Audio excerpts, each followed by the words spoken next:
Joe Biden is sworn in as the 46th President of the United States, taking office amid a worsening pandemic, economic woes, and deep divisions. A battered nation looks for hope. To give us some perspective on the changing of the guard, we bring in Ken Mayer. He's a professor of political science at uw-madison. Ken, welcome. Good to be with you. What are some thoughts from this morning?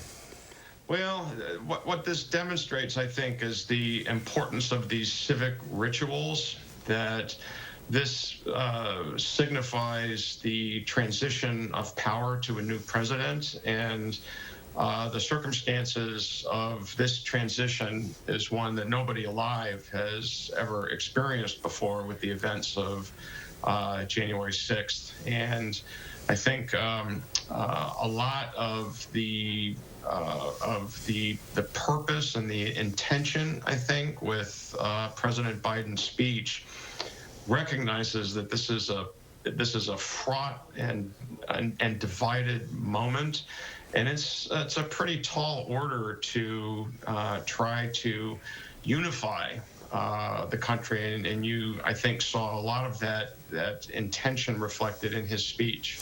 What does the new president have to do to restore that sense of normalcy? Well, I mean, part of restoring a sense of normalcy is returning to the types of things that presidents have traditionally done. Things like, as he said in his speech, being a president for all Americans, even specifically noting that he will work on behalf of people who didn't support him.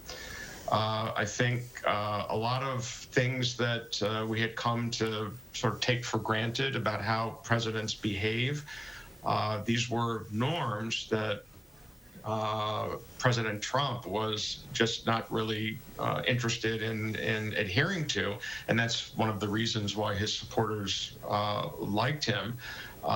So, I mean, this is not a magic incantation where a president says we're going to be united and it will be so. It's going to take a lot of work, and there are going to be, I think, some real headwinds with congressional opposition and public impatience with getting the response to COVID organized with vaccines. And so this is not going to be a one-shot deal where the president says we are united and then we are all united. I think this is going to take some sustained work to try to move past some of the really divisive things that we have seen, in particular over the past couple of months since the election.